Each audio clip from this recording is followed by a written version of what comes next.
Do you think that basketball players in the off season they can benefit running routes like football? I played American football in college. This was my Mhm. first love of sport, and I played receiver.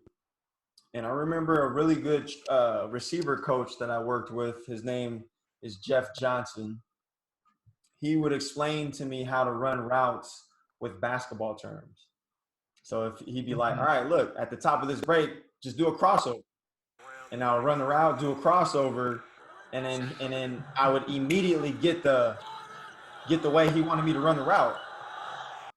So if you Mhm. reverse engineer that, basketball players aren't necessarily used to running routes. It's a different cutting mechanism because of the speed that you're cutting at. Basketball players, when they cut, Mhm. they're not moving in a high degree of speed, which means that the deceleration in order to make sharp cuts is less, and you're able to manipulate your body posture a little bit easier and better.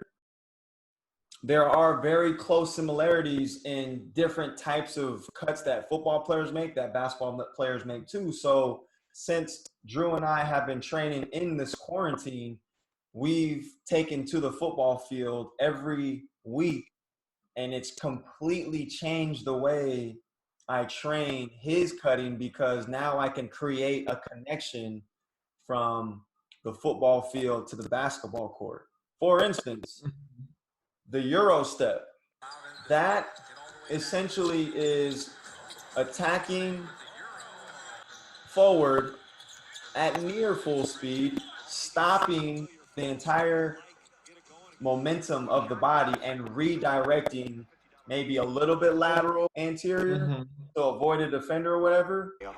But that same type of cutting deceleration is the same type of cut that you would make in a football route. So I've been able to create drills for Drew that mimic that same type of deceleration. And then all of a sudden, in his mind, there's a light bulb on how he can create a more dynamic Euro step just by doing football routes. So it's just another Okay. frame of reference that we've been using to train basketball-like movements, because now there's a different challenge for him, a movement challenge in the sense of he's moving at a little bit higher degree of speed than he normally would, and he has to learn how to decelerate that speed before getting into his basketball type movement, Mhm. which requires him to drop his center of mass a little bit lower, requires him to get a little bit deeper into his joint angles, requires him to be a little bit more stiff in his torso so that there's not a lot of trunk sway. Mhm. You know how, Euro is like a lot of this. You Yeah. don't really have to do all that if you're fast enough. Being able to create that new frame of reference for him is really going to help him on the court as well, because he's going to learn how to, Mhm. cut harder essentially. Football players cut really hard, so hard that you Mhm. can hear the feet hit the ground, boom, boom, boom. And now he's going to be able to take that with him onto the basketball court.